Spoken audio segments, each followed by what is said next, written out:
In DC, we're just hoping that you listen.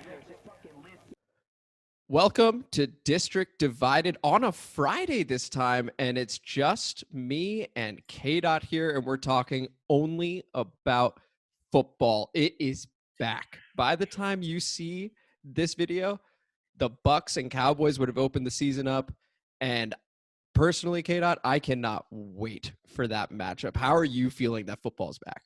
I mean, it's the greatest time of the year, right? It's like it's always a countdown to right now. You get that sad feeling as soon as the Super Bowl is over. It's like, oh man, we got to wait this many months. And it feels like forever. But then when you're right here and it's like right now, tonight, there's nothing better. It's nothing better. I feel like a kid on Christmas Eve. Like you hear your parents downstairs putting together the stuff under the tree and you're just like, you know what? I can't wait. Just a few hours. Just can't wait. I cannot wait. I took the day off. I watched all of Hard Knocks, just waiting to see the Cowboys get their asses beat. This is going to be fantastic. I'm so glad. But a little bit more about us. This is a Washington football team podcast. We also have our main one. We have Wednesday releases for just more general sports talk. But this is going to be a weekly preview show that releases on Fridays. We're currently planning. Maybe it'll be Saturday so we get more injury information. But we're going to always break down our opponent for the next week. And so that's the plan over here. Me and KDot will be doing this every single week, and we're going to provide insight on both sides of the ball. What do we need to do to win the game on offense, and what do we need to do to win the game on defense, including getting into the opposing personnel and coaching. And then we're going to offer our predictions on the game, and then any sort of little prop bets that we like. We'll get into all of that.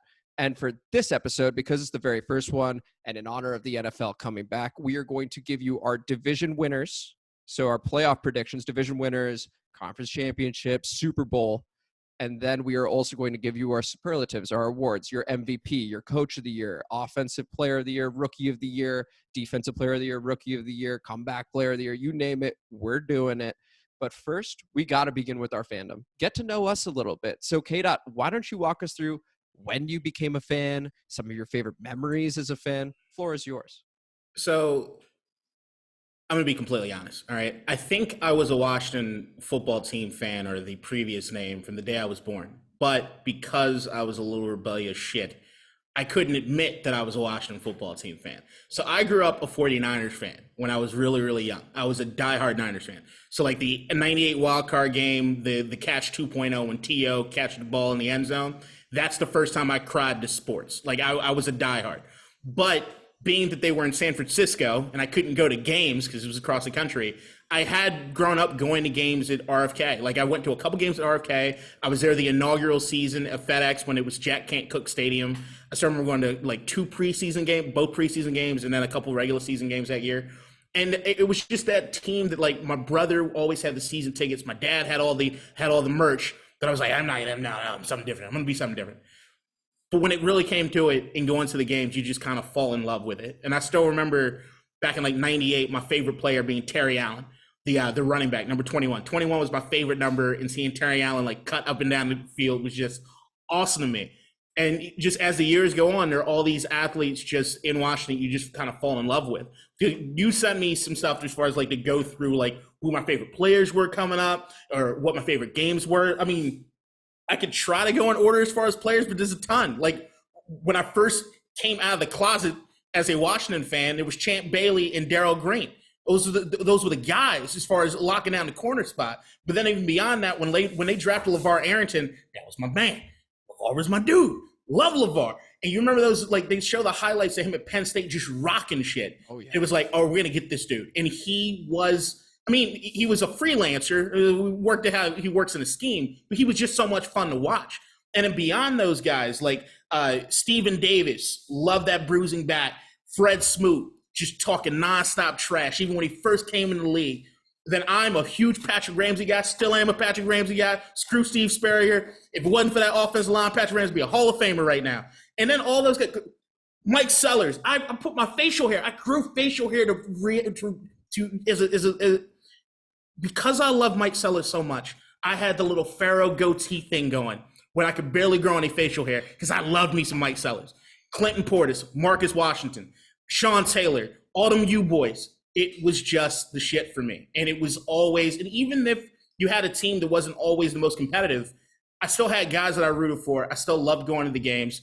As the years went on, FedEx was a little less fun to go to. But then there's just so many memories too, right? Like, I mean, if I had to say my favorite moments as a Washington football team fan, I mean, people will go to like the Monday night game in '05, the 2 touchdowns from Brunel to Santana Moss. Still an amazing night. I'd even go 2012, the 2 Cowboys games when RG3 on Thanksgiving with that shootout, and it was just awesome. Or the last game of that year when Alfred Morris goes for 200 yards and 3 touchdowns to get us in the playoffs. Great moments. But my favorite moment, probably as a Washington football team fan ever, is the Hand of God game. The Hand of God game, some people don't necessarily know it as that, but if you're on the forums, you're really in the know. I'm speaking to you right now. This is, it's 19-19 is the score with 35 seconds left in the game. This is when we were playing against, it was Joe Gibbs, I think it was 06, because it was Joe Gibbs' year that we went 5-11. So it was a shit year, but it was still early enough in the season.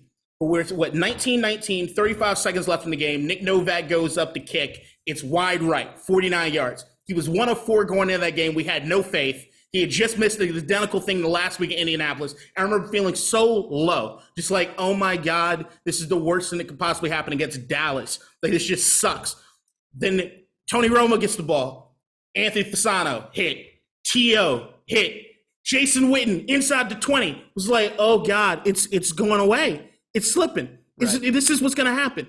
And then our man, the dude that we had just picked up off the street the week prior, Troy Vincent, comes through and blocks that kick. Sean Taylor picks it up, is running around while people are screaming at him to get on the ground.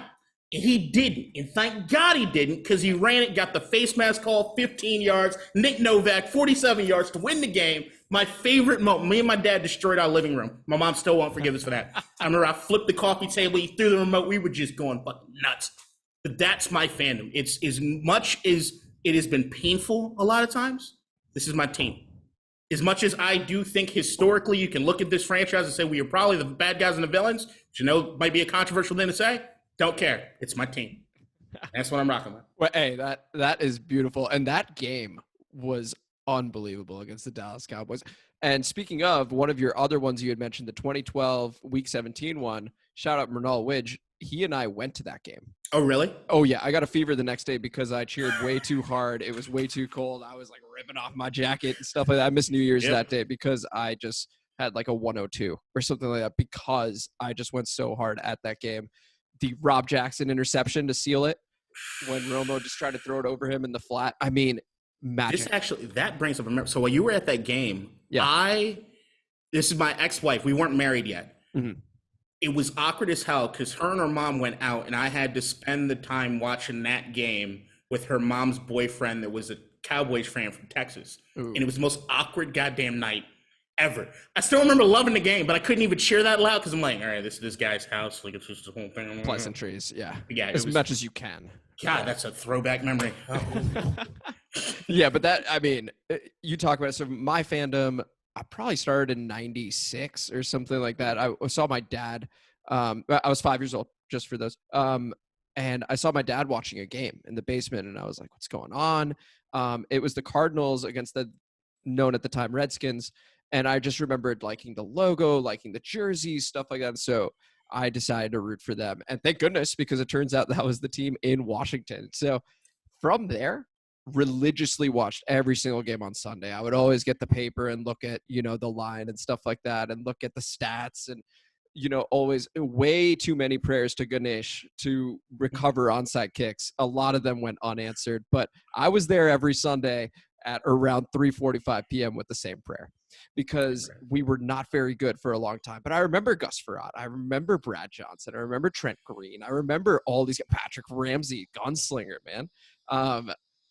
It's about – it's a team you can't quit. In fact, I'm going to disclose this right now. I tried to quit.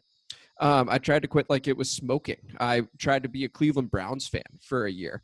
And I made a video and everything. I can link it in the description below. It's absurd. It's absolutely absurd. And I watched them, and I really enjoyed watching the Browns and got into it. But ultimately, it's just not the same. And I came crawling back, as I always do, because you're born into this. That's just the reality of the situation, being here in DC. So that's a bit about us and our fandom. I think my favorite game would have to be that 2012 game, simply because we won the division. RG3's rookie year caps off the rookie of the year. And Alfred Morris, I love that guy. I think I just get too sad at knowing what happens. Yeah, there was so much. We could maybe do an entire series on just RG3, not just an episode, but your ESPN 30 for 30, similar how, Jordan had his last dance. We could literally do 10 episodes. We thought we had it. We thought it was it. We thought we were watching the beginning of a dynasty. We did have it. We're getting off track. But Pierre Garçon. That's the catch against the Saints okay. You know what? Let's get into this week's matchup against the Los Angeles Chargers, Week 1, Sunday, 1 p.m. CBS. I am so excited for this. The LA Chargers last season, just a little bit about them. They finished 7-9, but they did finish on a 4-game win streak. Despite that, head coach Anthony Lynn got the axe, and in comes first-year head coach Brandon Staley. A little bit about him. He was the defensive coordinator for the LA Rams, where they finished number 1 in scoring defense and yards allowed. So total defense, scoring defense, you name it, the Rams were number 1. So it was warranted that he came in. And the LA Chargers were number 10 in yards allowed, but number 23 in points allowed. So they've got some work to do. Brandon Staley is going to be in charge of that. He's a Sean McVay protege. Speak of a guy that, I love Ron Rivera. It would be so cool to have Sean McVay still here in the building as our head coach. These things happen with this organization, but I'm glad the culture's gone where it has. His DC, his defensive coordinator, is Ronaldo Hill, who he worked with at the Denver Broncos. So they'll be working on the defense together. And the offensive coordinator is Joe Lombardi, who was the quarterback's coach for the New Orleans Saints 2 different times. He tried being the offensive coordinator fully at Detroit, and it didn't work out, and he came back and became a quarterback's coach. What do you think of the coaching staff, KDot? Well, I mean, the Brandon Staley thing is something that's going to be interesting. I don't know if it's something that changes overnight. I mean, that's the thing, is that if you look at the Chargers defense last year, they underperformed. I mean, for the guys that they do have on that team. Now, I know Derwin James went out fairly early last year, which is a huge thing. I mean, Derwin James was is a very, very important guy on that roster, and he changes the landscape of a defense. But when you've got Joey Bosa and those guys on the front, and they still couldn't get the pressure, I mean, that's something that I don't necessarily know if the schemes are going to fix that overnight, or is that an attitude thing that's going to take time to adjust. But they've got the right guy to really go after that thing of it. On the offensive side, I'm still kind of scratching my head over some of the choices they made as far as that Joe Lombardi pick. Because, I mean, like I said, quarterback's coach as far as in New Orleans with Drew Brees, I don't know how much teaching you're really doing to Drew Brees if you're his quarterback's coach. Then outside of Drew Brees, those 2 years that he spent in Detroit, I mean, they were ranked 19th and 20th in yards, and then beyond, the points was always like right there a little bit below what it is they were doing on offense. And you look at Justin Herbert being second year in the league, got to kind of rewind and do stuff different. I mean, I understand there was no training camp last year, but that's never really helpful for a quarterback when they're trying to get started, especially with a guy who had such a season that he did. With a dude, an offense coordinator, while he might be around the league for a while and might have been with some teams that had some talent, I can't necessarily say that the reason any of those guys did anything right was because of him in particular. Yeah. And actually, let's talk about Justin Herbert for a moment, because he is the reigning offensive rookie of the year, 31 touchdowns to just 10 interceptions. I mean, he was unbelievably. I think he exceeded everyone's expectations last season. But like you mentioned, and like I had actually mentioned, trying to be a Browns fan for a year or two there, it happened. Baker Mayfield, rookie of the year. Next thing you know, they hire Freddie Kitchens and falls apart year 2. He had a very disappointing year 2. Let's see what happens here with Justin Herbert. His talent is unquestioned, but again, new system with Joe Lombardi. Brandon Staley may have a way of going about things. This might be a good time to go against him, but talk to me about Justin Herbert and how you feel about him as a player. I think he's a hell of a player. Like, that's the thing, is that especially there were some moments last year where you were kind of like, all right, is this guy the real deal?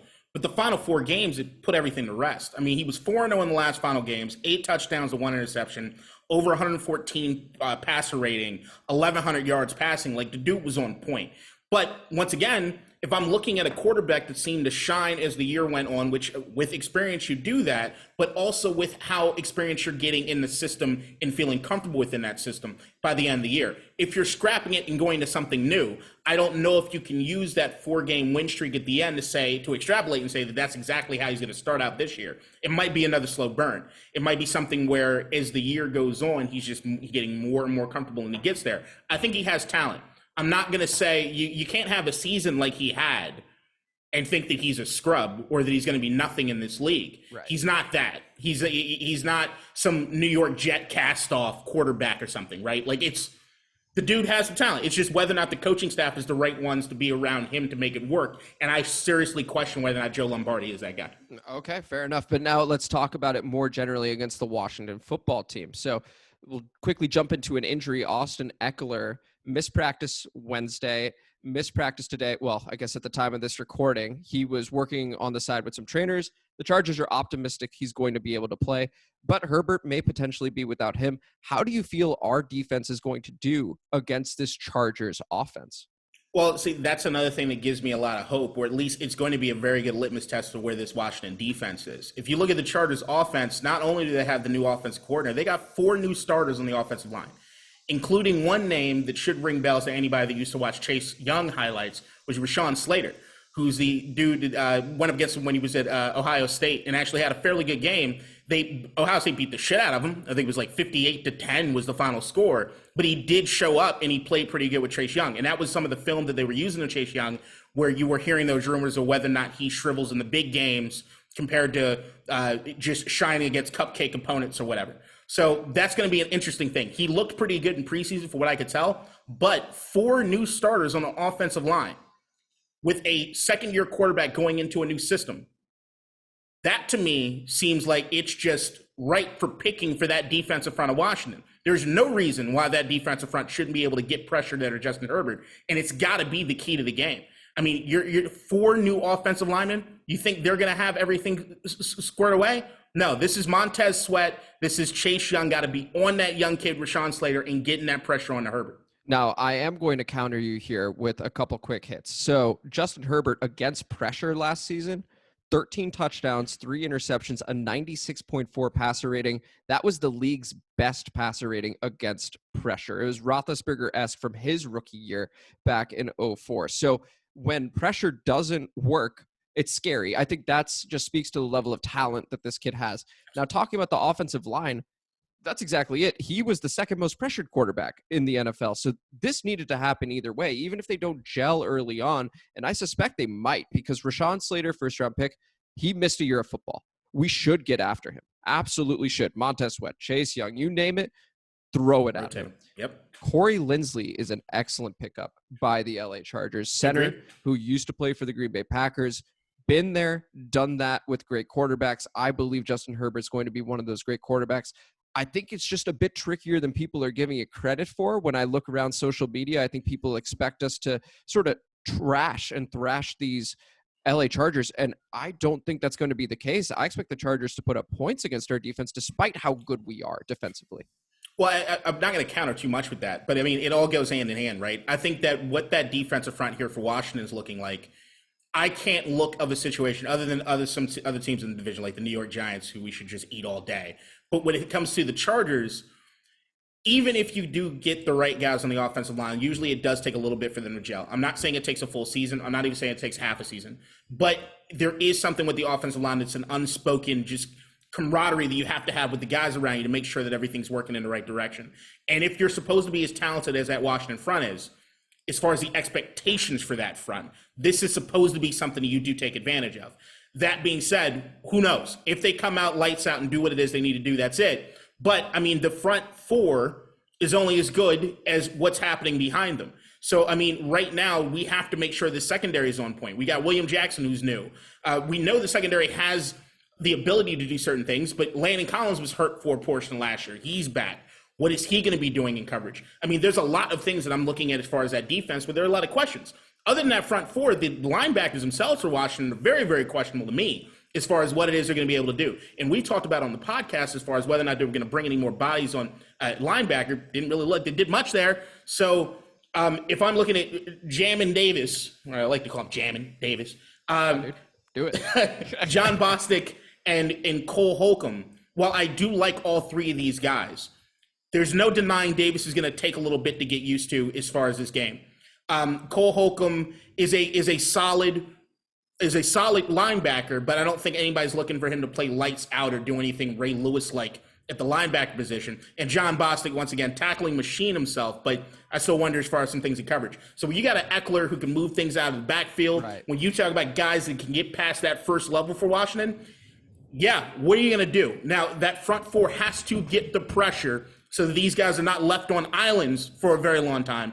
And I think we have the talent, but there is a huge test for us to really see what this defense is made out of. Yeah, really, really good point there. And again, as everyone knows, we have 4 first-round picks on that defensive line. So the talent is certainly there. And there is a lot of buzz that Chase Young and Montez Sweat combined can be the best duo, of rushers in the NFL in terms of sacks. Like, they can definitely do it. Arguably the best guy on that defensive line is back, Matt Ioannidis, who missed basically all of it. I think he did miss all of last year, right? Like, it was like I think got hurt early on. It was really early on. I think it was like game 1. Matt Ioannidis being back is a huge thing as far as spelling those guys on the defensive front and being able to continuously get that pressure in. You got Deron Payne being able to sub out. You got Jonathan Allen. You got Matt Ioannidis. You got Tim. All those guys should be able to eat. This has to be – if we want this Washington team to be good, I know week 1, a lot of hyperbole. I don't quite know exactly where I'm at with it. But I think that if we don't perform well against this particular team, I think some people might have some questions as far as what it is. Are we going to live up to everything? At least that's where my mind is going to. I'm not going to say the sky's falling, but I expect these guys to be able to do certain things that we can look at and be like, okay, this is that defense that everybody around the league, the Mike Greenberg saying that we're a playoff contender, that we're going to win the division. We have to perform, of course, in this game. Okay, so let's just summarize it in that case. For you, what would you say are 1, maybe 2 points on the defensive side of the ball from what you've said? From what I said, we have to – I want to see Justin Herbert shook is what I want to see. I want to see him not having a lot of time to make his decisions. And I need that defense on our defensive backs to make sure that they've got coverage on there so that he's just not able to do the things that he wants to do. Eckler, you got to contain him to a certain degree, but I think Eckler's probably going to eat this game. To me, the key is getting the pressure and making sure that Herbert does not have time to make the decisions that he makes. Okay. No, I love it. I think my keys are pressure with 4 and only 4. I don't want to send too many people. I still have visions and flashbacks of that game against the Tampa Bay Buccaneers last year, who I think a lot of people would say were a really, really good team. Justin Herbert carved them up, and that was his third start. He torched them. They sent everything at him. It did not matter. He'd slide to the right, hit someone deep. I would look out for the deep ball. So we have the 1 key, rush only 4 and get home. Shook. Gotta get home. Make him shook, like you had said, and then give up stuff underneath. If Eckler's going to eat, let him eat. If Keenan Allen's going to catch a crossing route or maybe a quick out, that's fine with me. I don't want that deep ball to Jalen Guyton, which seemed to be quite the play down the stretch. And then Donald Parham Jr., who is a tight end, who was coming on to scene near the end as well. I don't want these guys to start eating in deep spaces. Everything underneath. He's still young in a new offense. Force him to make mistakes. Those are my keys on defense. Now let's flip the script. Let's talk about the Chargers defense, highlighted by, like you had said, Derwin James, who's now healthy. They've got Joey Bosa. A lot of people talk about Nick Bosa, but Joey Bosa is really fucking good. And then they drafted Asante Samuel Jr. I'm sure a lot of you know Asante Samuel, former New England Patriot himself, Super Bowl champion, multi-Super Bowl champion. Talk to us about the Chargers defense there, KDot. Once again, we're looking at a team that underperformed, but they have talent. No one's looking at Joey Bosa. Anyone with Bosa in the last name is going to overlook that, right? And you can't do that. You can't overlook him. So defensively, it's going to be a lot, I think, kind of role reversal. It's going to be a lot of what this offensive line is going to be able to do against that front 7 there for LA. If Bosa's in the backfield making Ryan Fitzpatrick's life a living hell, it's going to be a long day. So I think what we're looking at as far as from Washington's standpoint, what it is they need to do towards that Chargers defense is spread the wealth, man. You got to get the ball out of Fitzpatrick's hands. We've got a lot of guys who can run a lot of slants. We got a lot of guys who can catch stuff out of the backfield. We've got to spread them out and spread them thin. We've got to make sure that we are distributing the ball all over the place so they can't get in a rhythm there on defense, especially a rhythm that's going to get Ryan Fitzpatrick pressure, because we all know Fitzy likes to throw those balls up. And if he's getting that pressure and he's not making the right looks, it could be a turnover-heavy day. And when you got a Derwin James back there sitting in the secondary, especially when you know what he likes to do with throwing those balls up, I mean, it could be a welcome back party hardcore for Derwin James, and I'm not looking forward to that. And, you know, you've got Fitzmagic, you've got Fitztragic, and with a ball hawk like Derwin James, you could end up seeing Fitztragic. Making sure we limit the turnovers for sure. For me, I would say let's run it through Antonio Gibson, who should ascend to a whole new level in his second year. You see those sophomore jumps happen a lot. There are some slumps too, but with Gibson, you can tell he's a baller. Scott Turner in his offense had Christian McCaffrey go off. They view Antonio Gibson the same way, especially with Curtis Samuel probably missing the game. He pulled up running a route in practice. You know, it looks like he's going to miss some time. Great opportunity for De'Ami Brown, but nothing settles and calms the nerves more than being able to run the football. I know we've got analytics out there saying throw the ball constantly, no matter who your quarterback is, whatever have you. And I'm a data analyst, but run the damn ball. I'm old school that way. And Antonio Gibson can help calm Fitzpatrick down. He can help create space for McLaurin over the top. What are your thoughts on that and Antonio Gibson? Antonio Gibson is going to be a really interesting one. Like that is something as far as one of the prop bets that I'm seeing a lot as far as Gibson and whether or not, I think the over-under was like 13 touches this game. And it's going to be something that they keep talking about, how they want to make him the Christian McCaffrey role. I think a lot of people don't understand just how big Antonio Gibson is. Like he's a big boy.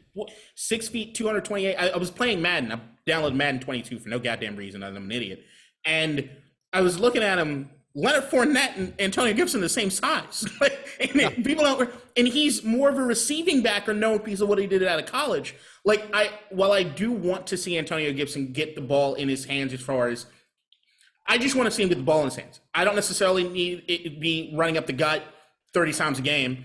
I'd like to see what they do with Jared Patterson. I'd like to see where it is that J.D. McKissick is getting in. Mm-hmm. I just want ball distribution. Antonio Gibson does not strike me as the guy who's like a Nick Chubb that needs his 30 carries or 20 carries to really get that momentum going. He's a flash out guy. He's a dude that could take it and go. Give him his touches and let him work. Give him space and let him work. I'd like to see two backs in the backfield split out, doing things just to keep that defense at bay. There are a lot of ways in which you can get Antonio Gibson the ball, but I would say a very big key to that, along with what you're saying, is around that over and under. If you look at 12 to 13 times that he's catching the ball, anything over that, I think we're sitting pretty as far as Antonio Gibson's production. Because, I mean, you look at what he was averaging yards per carry, even yards per catch, he makes the most out of them. And I want to see it without him getting way too much of a workload where there might be some injury concerns as far as him long term. Okay, fair enough. So to sum up what you're thinking on offense, you've said ball distribution a whole bunch. Is there a certain player you want getting more touches than another against this Chargers defense? Antonio Gandy Golden. No, I'm checking. That's the thing. The one guy that I want to see more than any other person is Curtis Samuel. I really want to see how it is that he folds in the offense. But now knowing we don't know what his deal is at this point, I think it's going to be a Terry day. I really want to see what it is that Terry's going to be able to do with a quarterback that actually throws the ball down the field and does it consistently. I think Terry McLaurin runs some of the best routes in the league, and it's somebody that we need to feed.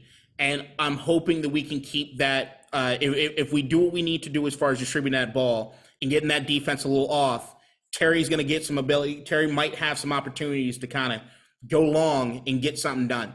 I really want to see Terry with the ball in his hands. Okay, fair enough. I like that call, and I think we are going to see Terry, especially if they put Asante Samuel Jr. on him. One thing Fitzpatrick is known to do, and this is why you get the magic sometimes as well as the tragic, is when he sees a young corner, he goes after that guy Tackle. constantly. So Asante Samuel Jr., your father was a spectacular player in this league. We don't know what you are just yet. And Fitzpatrick is going to help us find out because I think he's going to target him. In fact, a prop bet would probably be an Asante Samuel Jr. interception because one of these throws may get away from Fitzpatrick, and there you go. But he could still end up having a very productive day against Asante Samuel Jr. despite that, especially if McLaurin's there. And he seems to trust De'Ame Brown. Golden opportunity for him here. We don't know when Curtis Samuel's coming back. He probably won't play this week. And then let's see what Adam Humphries can do in the slot as well. My key, get Antonio Gibson going. It calms the nerves. Everyone's jacked, very, very excited for this game. Calm down. We're at home. Let's grind these guys. I would love to do that. Now let's get to predictions now, KDot. So we've talked about the offensive side of the ball, the defensive side of the ball. Who do you like in this game? The Chargers are currently, according to Bovada, 1-point underdogs. So we are favored at home by 1 point with a 44.5 over under. Who do you like? And what's your score? Washington over LA, 20-10. Interesting. Okay. Only 10 points for the LA Chargers. I think that this is something where I think you're going to see two offenses trying to figure it out. I don't think it's going to be as smooth as people are looking at as far as on paper. There were certain things you could see in the preseason with Washington, even though it was very limited, that makes me realize that there are some guys that are still getting used to shit together. And Fitzpatrick coming in, I know he likes to push the ball down the field, but there are going to be some times where if Bosa does get back behind there, and I think there are some times that he might get some pressure, I just don't think we're going to be firing on all cylinders. And I really don't think LA is going to be firing on all cylinders either. I think that they do have a bit of a lull coming into this. I think the new offense, I think the new offensive line trying to get it, I think they're going to be feeding Austin Eckler a lot. And even though our defensive line is known just being ferocious as far as pass rushers, I do think that we can at least contain the run a lot of times too. I mean, Chase Young, some of his best plays are what he does as far as running down a running back. I'm just looking, I think it's going to be offensively a fairly sloppy game on both sides. And I think defensively, I give Washington the edge. And I also think just because of what Fitzpatrick wants to do as far as pushing the ball down the field, Terry McLaurin might be able to eat. Because I think we haven't seen anywhere near the level of what Terry McLaurin can bring to this team because he hasn't had a quarterback being able to facilitate what he's good at. Okay. I love the prediction. I have two different ones. I was going back and forth. The Eckler thing makes it very interesting for me. If Austin Eckler plays, I think Justin Herbert becomes a lot more comfortable in this game, and I see the Chargers winning 24-20. Now, if he doesn't, Washington wins 20-17. Just making it very simple, I think you take away 7 points from the Chargers. There's obviously a lot more. There's game flow. There's script and stuff like that. But I think without Eckler, they try and run a little bit more. That puts them in second and long, third and long. And I think Herbert probably forces it a little bit more versus Eckler. They probably get 4 or 5 yards at a time and can move down a bit methodically. And then it'll open up the deep shot. So I think Eckler is going to play. I think it's going to be LA 24, Washington 20. And my only concern would be the offense, not the defense. My concern would be the offense. I think Justin Herbert is just that dude. I think he's going to prove it despite the coaching change. But I'm more than happy to be proven wrong. So we'll see what happens there. So I'm going LA. I'm going under by 0.5 point. But either way, I'm going under. Cutting it close. All right. Yeah, cutting it real close. So, hey, Vegas knows what they're doing. So I'm going to go ahead and just hover right around there. But like I said at the very beginning, this is the very first weekly preview show. So NFL starting up, we are going to now give you our playoff predictions as well as our NFL awards. Okay, so KDot, how would you like to start? Do you want to start with the playoff teams or do you want to start with the NFL awards? We can do let's do playoff teams, okay, the awards, and then who it is we have in the Super Bowl. Okay, sounds good. That work? Okay. Let's do it. So what I'm going to do is just simply go through who I have winning each division and what the wild card teams are going to be for each conference. Okay, let's do it. AFC East, I've got the Bills. Do you want me to go into any detail or just kind of rapid fire? If you want to do a quick sentence on them, that's fine. All right. Buffalo Bills, Josh Allen, real deal. They're only getting better. They're going to win that division. AFC North, Browns. They've got more talent than I think any other team in the league. And I think they are the real deal, and they might get past that hump of anybody questioning the Browns of being some shitty organization, which they've historically been. AFC South, Titans, Derrick Henry, Ryan Tannehill, Julio Jones, Mike Vrabel making sure the defense plays hard. I like that team. AFC West, Kansas City Chiefs. It's Patrick Mahomes' league. All right, and I'll get to that a little bit later. Wild cards as far as the AFC. I got the New England Patriots, the Baltimore Ravens, and the Chargers. I do think the Chargers will eventually get it going. I still think it's going to be a slow roll, and they'll get there. The Ravens, I think Lamar Jackson is just too great. I know that we just heard today, as we're recording, that Gus Edwards might be out for the season, so Lord knows what hex is on that running back squad. Seriously. It's insane, but they signed Le'Veon Bell. Who knows what happens? I think Le'Veon could actually have a lot of fun with Lamar, so you might see a resurgence of Le'Veon just a little bit. At least that's what I'm hoping for. And the Patriots, I never count Bill Belichick out. He's got his full team back on defense as far as nobody sitting out because of COVID. I think that he schemes it and gets it going. Plus, I love that kid, Mac Jones. Love him. Mac 10, baby. Mac 10, baby. Go ahead. In the NFC East, I've got Washington. I just think our defense is the best. The New York Giants are a shit show. If they put it together, who knows? I think Daniel Jones has a little bit of that Eli Manning, just dumb luck sort of thing happening, where he just does stuff and he looks like Mr. Bean just kind of walking through a football game. So I don't know. But Saquon's coming back. I just think that offensive line is trash, and I don't like that defense. The NFC North, the Green Bay Packers. Aaron Rodgers is back. He's got Randall Cobb.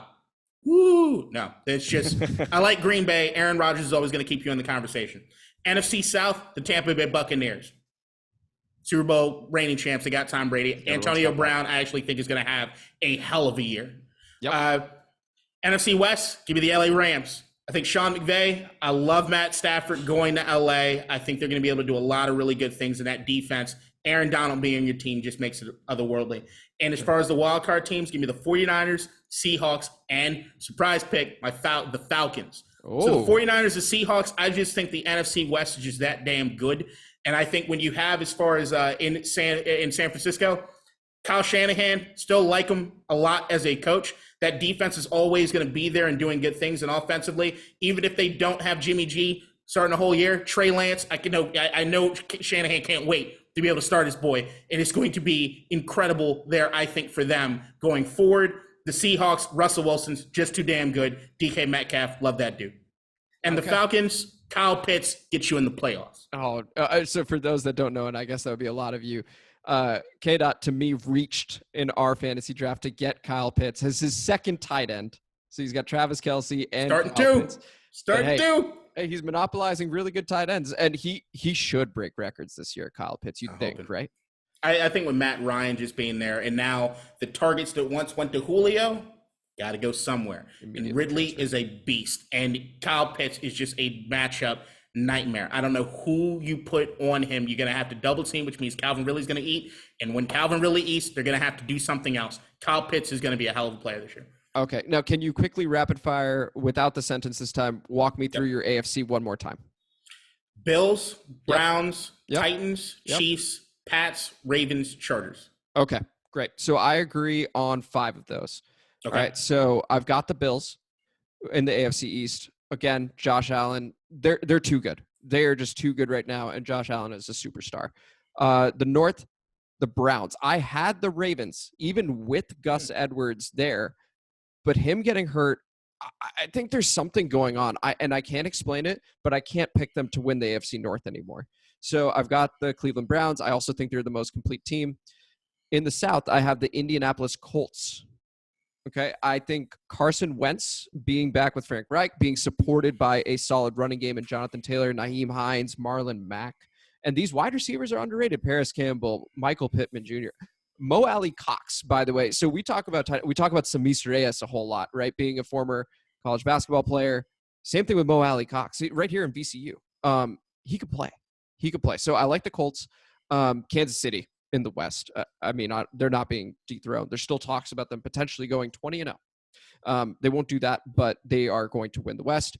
My 3 wild cards: Baltimore, LA Chargers, like you said, and the Miami Dolphins. So I actually have the Tennessee Titans missing. The Dolphins, I think, have a very favorable schedule. I know they've got the Deshaun Watson drama going on. Tua's going to be good enough this year. Tua is going to be good enough this year. That defense is still very good to me. I've got Miami in the AFC. Now, can you quickly run me through your NFC? Washington, Yep. Green Bay, Tampa Bay, Yep. LA Rams, 49ers, Seahawks, Falcons. Okay, so I've only got 2 differences there as well. I've got all the same division winners: Washington football team, Green Bay, Tampa Bay, LA Rams. I've got the 49ers. My 2 differences: I've got the Arizona Cardinals, who everyone seems to sleep on, and they keep investing in the defense as well. So they've got Kyler, they've got DeAndre Hopkins. Rondale Moore, I think, is going to be really good in the slot. He's going to help them out. They got Chase Edmonds, James Conner, plenty of weapons. AJ Green, plenty of weapons on offense. And Zaven Collins, I think, is going to be spectacular for them as a linebacker. And Isaiah Simmons is still developing as well. I like the Arizona Cardinals. And the final one, I think Jalen Hurts is going to have a good year. Philadelphia Eagles are going to end up making it as a wild card. Devontae Smith is very, very good. Zach Ertz, I think, is still going to be there in 2 tight end sets with Dallas Goedert. And Hurts' ability to run, it's just going to make it so hard to plan for those guys. So I think the Philadelphia Eagles will be the 7th seed in the NFC. So those are our playoff teams. Okay, so we seem to only have 4 total differences, and we agree on 10 of them. I don't think your Eagles pick is way off. I don't know what the Eagles are. I don't know. I think the Eagles, you could tell me they make the playoffs, and I wouldn't be surprised. You tell me they completely miss and they're one of the worst teams in the NFL, I wouldn't be surprised. Like, they literally are a complete wild card. Yeah, I have them being a sleeper for the division as well for that reason, because oftentimes no one ever repeats in the NFC East, and we're both predicting, a repeat for the first time in God knows how long. And again, with a running quarterback, and he showed some promise last season, I think they put enough around him. So we'll see. We'll see what happens there. They've got a first-year head coach in Nick Sirianni, who, we'll see how he does. I thought you were going to go New Orleans. Oh, New Orleans. Oh, well, Jameis got LASIK. He could see. So that should tick the interceptions down from 30. The Carlos Rogers treatment. It's what Carlos Rogers did. When Carlos Rogers was here and he kept dropping interceptions, and the defensive guys kept telling him, get the surgery. He does it, goes to San Francisco, leads the league in interceptions. I know. Fuck you, Carlos. We also had Walt Harris do the exact same fucking thing. Went from Washington to San Francisco and just became a Pro Bowler. Ball out. What the hell? But now let's go into our awards, and then we'll do our Super Bowl, right? So, KDot, why don't you go ahead and run through yours? We'll go one at a time this time. We'll go back and forth. You pick the award, and we'll go. Let's start with MVP. Let's start with the big guy. Okay. MVP, Matt Stafford. I love me some Matt Stafford. I think the Detroit, Matt, if you're hearing me, not Matt Stafford, Matt Regan, if you're hearing me, Detroit is where people go to die, okay? Your careers are over when you go to Detroit. That's why you got people that learn how to dunk again once they leave Detroit. And you get so many stars that give up on their careers and just retire instead of staying there. I think Matt Stafford with Sean McVay is going to be a match made in heaven, and they're going to be amazing. So that actually is not far off, because I have Matt Stafford having a great year. And I was so close on this, but there's something about Lamar Jackson. And I think because they got Rashad Bateman, he's going to end up playing. They have Mark Andrews. They just signed him to a long-term deal. And he's going to have to do more. I don't think this was the plan, but I think he's also heard a lot of the chatter, a lot of the doubt. And he is going to have an MVP season despite being a wild card for me. I think he's going to be unbelievable. I think the defense losing Marcus Peters, they are going to have some defensive problems, which is very uncharacteristic of Baltimore. But I think Lamar Jackson is going to light the league up. Very unconventional having a quarterback from a wild card team, but I think they're going to have a really good record just south of the Browns, and you will not be able to deny what a great year Lamar Jackson has. Coach of the year. Well, he'll both be their starting running back and quarterback. Coach of the year. Did you want to go first, or am I going first? I'll go first here. You go first? Okay. Coach of the year, Sean McVay. Because it was really, really close between Lamar Jackson and Matt Stafford for me, but I do think the LA Rams are on a mission this year. I think they're going to have a really good record. I think they're going to blow teams out because now they don't have Jared Goff there. Now I'm talking myself back into Matt Stafford MVP. Jesus. But I think Sean McVay is tired of hearing about all these other geniuses that are head coaches and offensive coordinators. And he goes, hey, by the way, I've still fucking got it. So I've got Sean McVay, Coach of the Year. At a 3-person toss-up, I'm going to change what I did on my other podcast with my Coach of the Year just to pad my stats. I'm going to go Sean McVay Like, I just think because of what it is that's going to happen with Matt Stafford and because of how high I think they're going to be seated in the NFC, Sean McVay finally gets it. He's the boy genius, the wonderkin. We all coordinate him. Hey, found ourselves in agreement on coach of the year. Offensive, let's go rookie of the year. Who do you have as offensive rookie of the year? No surprise, Kyle Pitts. It's Kyle Pitts. I've never been more in love, I think, with an offensive rookie in a very, very long time. Although the last guy I love this much, I'm not going to say his name, but it didn't work out for me. But I have a good feeling about Kyle Pitts. Okay, tight end as rookie of the year. I am going to go with Zach Wilson. I think he's the most talented quarterback in the draft, and I think he's going to have a spectacular season, especially because the Jets' defense is so bad. So he's going to have really good games. You're going to lose a whole bunch. The LA Chargers sort of did the same thing, but I think Zach Wilson is going to win Offensive Rookie of the Year. Let's go Defensive Rookie of the Year. I'll start this one, just get it out of my mouth, and then throw up right after. Micah Parsons, Dallas Cowboys. That dude, I like Penn State as well. He's a baller. He always wants more. And the Cowboys are always in the spotlight, right? So if they do anything half decent, people are going to want to throw things at them. So I've got Micah Parsons as Defensive Rookie of the Year, being the middle linebacker for that defense, which was so bad last year. If they're half decent, he wins. I'm not going to explain myself. Micah Parsons is probably the right pick. But I'm going Jamin Davis. Yay! I just think that defensive front four, he's going to be able to get a lot of tackles if he plays with that high intensity and that speed that I know he can. I think that he could be a guy who just like damn near leads the league in tackles and just being that kind of force. And I just got good feelings about him overall. Okay. No, I mean, hey, I love the pick. It's a homer pick. I want it It's to a be the homer pick. pick. Washington versus Dallas right there. So, yeah. Yeah, it's absolute. How about we go Offensive Player of the Year? Christian McCaffrey.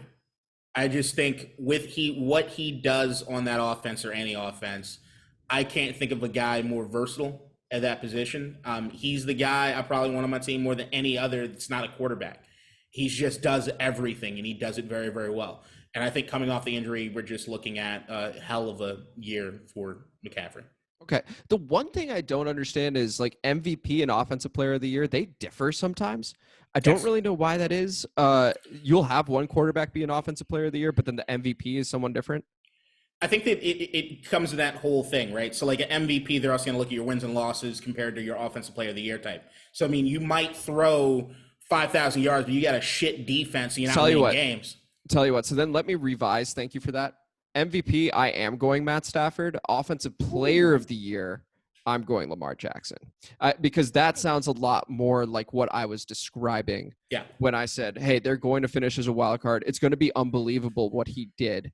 But given the losses that they'll have and that they didn't win the division, I don't think he can be MVP for that reason. So give me Matt Stafford MVP, which means we agree on MVP and Coach of the Year.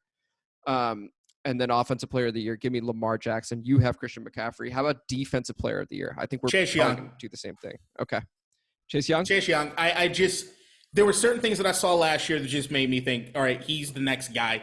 And I think with that defense and having Matt Ioannidis back, if he gets those sacks to – I think we're looking at high teens possibly for him sacks-wise. Like, that's what I'm calling for. Ooh. I just think he's that dominant a force. And if you're looking at tackles for a loss, I think he's going to lead the league.